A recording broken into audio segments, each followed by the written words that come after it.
bahan bacaan dari si pembaca itu sendiri. Menurut OneNet 2006, tujuan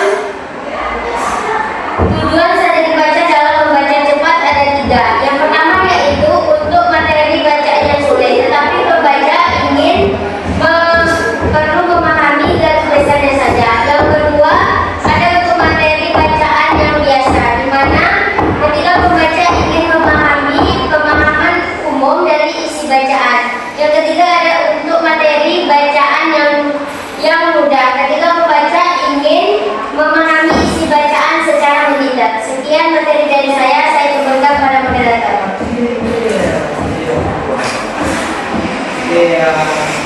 Baik, terima kasih kepada Risma yang telah menjelaskan materi yang kedua. Selanjutnya itu menjelaskan materi yang ketiga yang akan saya jelaskan sendiri. Baik, saya akan menjelaskan materi yang ketiga yaitu dengan judul manfaat strategi baca.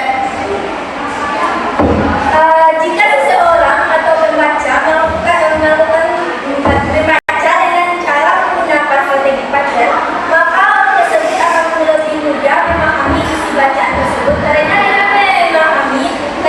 menggunakan strategi membaca dengan menggunakan strategi baca itu akan mempermudah membaca dalam memahami isi bacaan serta memahami alur-alur atau apa saja yang terdapat di dalam isi bacaan tersebut.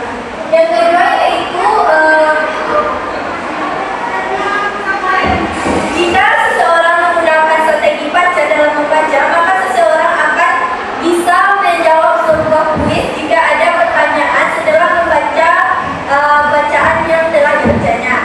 Yang ketiga yaitu ada mengaturkan informasi secara terstruktur, di mana orang yang membaca dengan strategi baca ini akan mendapatkan informasi secara berurutan, di mana dimulai dari judul bacaan, lalu temanya setiap paragraf, serta tokoh atau alur apa saja yang terdapat di dalam isi bacaan tersebut.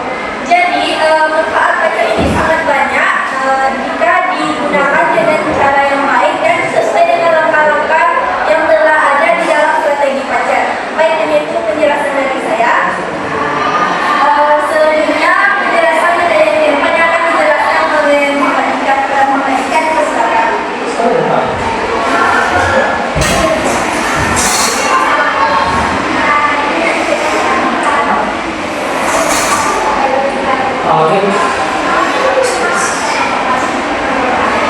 Baik, saya akan menjelaskan langkah-langkah baca untuk nama briefing.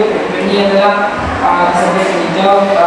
Langkah pertama itu meninjau sebelum membaca secara keseluruhan. Kita lihat dulu gambaran utamanya atau gambaran besarnya atau judul yang akan kita baca atau subjudul yang akan kita baca.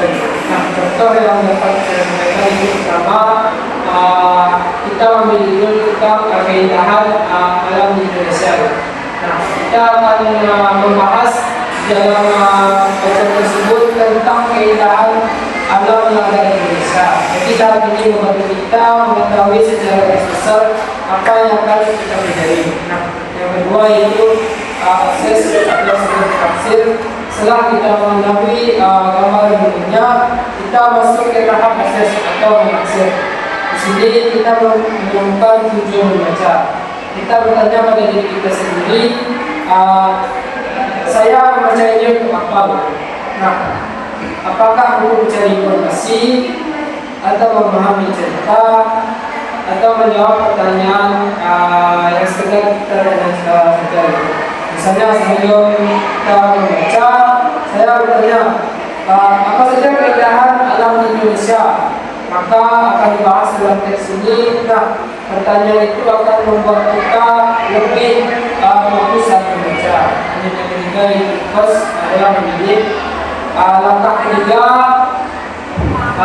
kos atau memilih. Pada tahap ini kita memilih cara membaca yang paling sesuai. Nah, kalau hanya saja ingin mencari informasi tertentu, kita akan membaca cepat. Nah, kalau kita membaca ingin memahami isi bacaan secara mendalam, kita harus membacanya secara teliti dan fokus.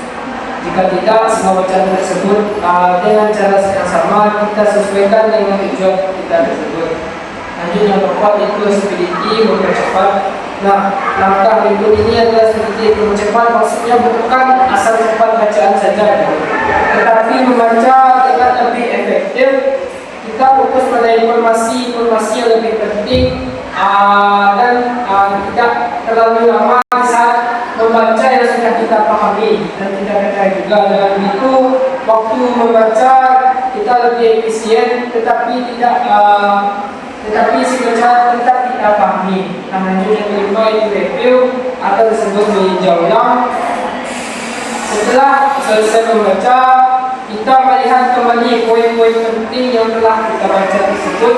Kita garis bawahi juga untuk catatan bagi kita sendiri, dan kita bisa memberi kesimpulan singkat atau bisa menyampaikan secara bahasa kita sendiri. Tujuan agar informasi yang kita baca agar lebih mudah diingat dan mudah tidak cepat lupa. Mungkin itu saja yang bisa saya sampaikan. Saya mohon kepada moderator. Baik, terima kasih kepada Mama Ika telah menjelaskan materi. Selanjutnya itu kepada Dinda dipersilakan untuk membaca materi yang terakhir. Baiklah, saya Dinda Putri akan menjelaskan apa saja kelebihan dan kelemahan dalam strategi baca. Banyak sekali kelemahan dan kelebihan dalam menerapkan strategi baca, entah itu dari guru ataupun dari siswanya sendiri.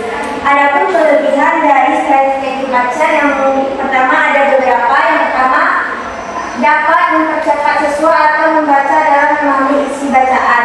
Siswa lebih cepat memahami isi bacaan dan mampu nantinya menerapkannya dalam kehidupan sehari-hari, entah itu di sekolah maupun di rumah. Yang kedua, kelebihannya yaitu mempersingkat waktu apabila pembaca yang harus dibaca memiliki soal atau kuis.